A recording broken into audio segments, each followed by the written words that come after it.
to a couple of my friends that I have across EY, PwC, KPMG, and Deloitte, and I asked them this question: what do you think are the pros and cons of working at your firm? Just let me know. Let me pick your brain a little bit. I found that there are some themes that are kind of recurring across these firms. So what I've done in today's video is I've kind of like compiled those recurring ones, and we're going to talk about it today.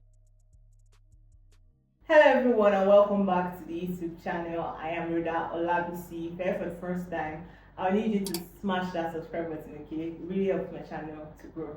So in today's video, we're going to talk about the pros and the cons of working at the Big Four. In case you did not know, the Big Four is a group of accounting firms who also provide advisory services. Now, the first benefit of working at the Big Four is secondment opportunities. Now, secondment is kind of like a temporary transfer where you get to work in say another organization or in another member firm of your particular organization.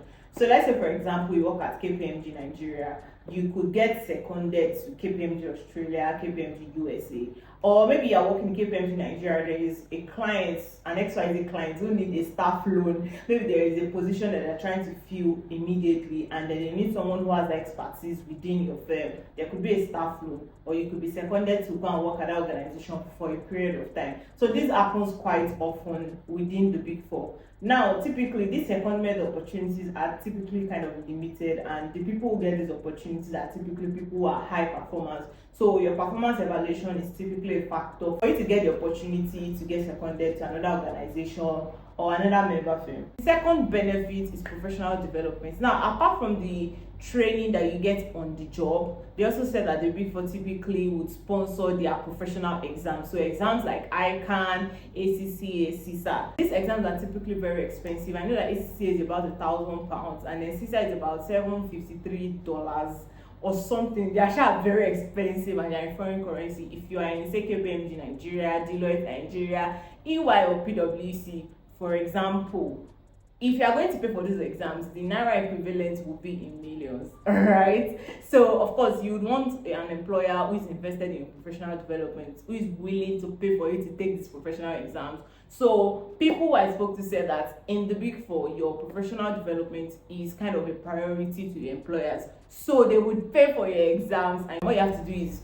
study and make sure you pass those exams, right? So, apart from professional development, another thing that people said is the career progression. So normally in the Big Four, you should get promoted every year. I mean, depending on your performance, you typically be promoted every at least for like the first 3 to 4 years. That's your entry level stages until you kind of get the same managerial roles. It kind of gets slower, but best believe that it's still faster than those who are in the industry or in other organizations.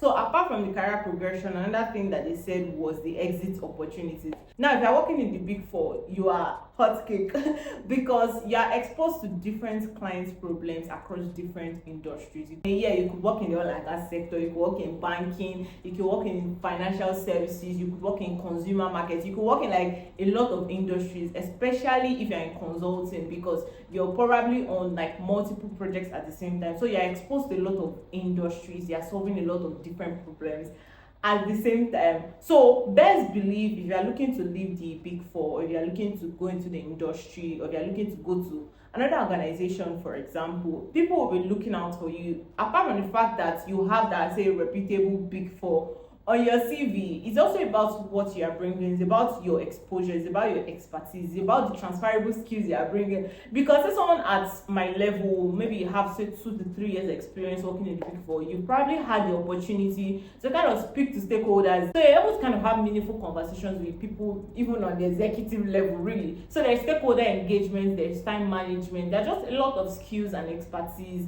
that you're kind of bringing as someone who is leaving the Big Four. So people will typically give someone who is coming from a Big Four a shot as opposed to someone who is coming from a smaller organization. Of course, now this list of benefits are non-exhaustive, but these are the 4 pros that I kind of saw was very common from the people that I spoke to across the Big Four. Now let's talk about the cons. And for the cons, there were two cons that kind of stood out, which I can personally relate to as someone who works at the Big Four. The first one is long hours. Now, this is the reality of working at the Big Four. You will work very, very long hours.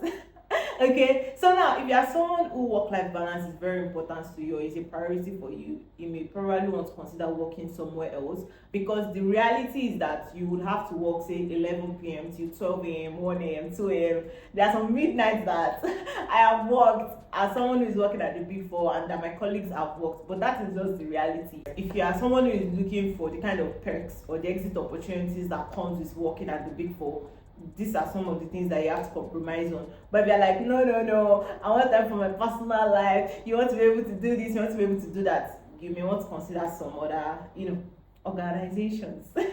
And you may want to accept that probably the Big Four is not for you, and that's totally okay. Apart from the long hours, the second con is the pressure of the work and the fact that you always have to meet very, very tight deadlines. Now, the reality of working at the Big Four is that we have clients that we are working for. Now, if the clients tell you that this is the deadline that they want, more often than not, we have to agree that, okay, we are going to meet this timeline. So because of those tight deadlines, that means that you are going to be under pressure consistently, because your managers are asking you how far this works, your team leads are asking you what's the update. So the pressure can be a lot and it can get to you as a person. If you're not cut out for that, that's totally fine. Please feel free to find an exit opportunity. Like, if you want to leave the Big Four, I kudos, you should definitely go for it. The lifestyle is not made for everybody, but if you feel like this is something that you're willing to compromise on, then please give it a shot.